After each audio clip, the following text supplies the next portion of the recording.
Earlier this week, we sent out the registration form for convention. And, by the way, if you are clergy or a lay delegate to convention, I encourage you to register for convention. Convention is our annual meeting of the diocese. All your churches have an annual meeting. Every year you meet and you do things like approve a budget and you elect people to vestry and things like that. Similar reality in our life as a diocese, we need to do the same thing.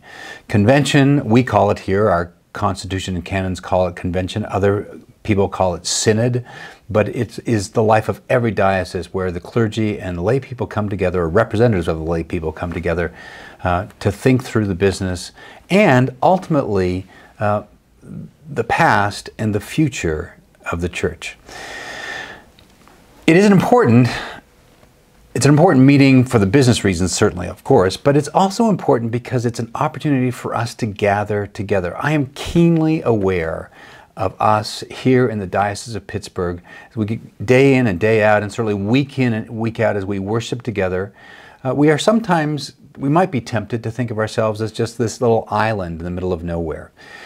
But the truth is we are connected to something larger. And being at convention, coming to convention, is really about experiencing that we are actually part of a broader church, that there's more to the church than just our congregation.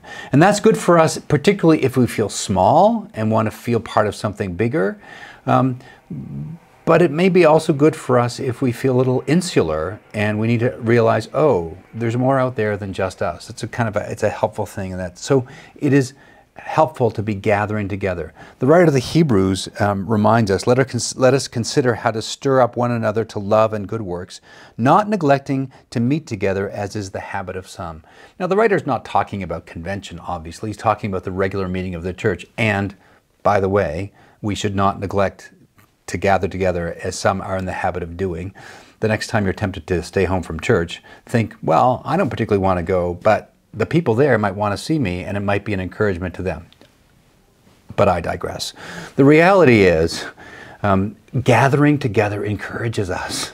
And when we are together, we see something larger. We see the reality of God in our midst. It is fundamentally an encouraging experience to be together. The church will eternally always be together in glory, that we are in glory with the Lord, worshiping with Him. So the gathering together in and of itself is important. But the other thing that's really important about convention, and something I'm trying to make a part of convention every year, is the reality of testimony. If we gather and don't stop and ask on some level, where has the Lord been working among us in the past year? I think we've missed the point. Because testimony is also incredibly encouraging to us. We are working at finding ways of bringing testimony from different parts of the diocese to our convention this year so people can hear, oh, God is living and active. That's what testimony is about. It reminds us that we serve a living God who continues to be active in our lives. So, convention is coming up, first weekend in November. The registration is out there. It is important. It's important because it's important to gather together, to be encouraged by the gathering, but also to be encouraged by the testimony of the life of God among us. Hope to see you there.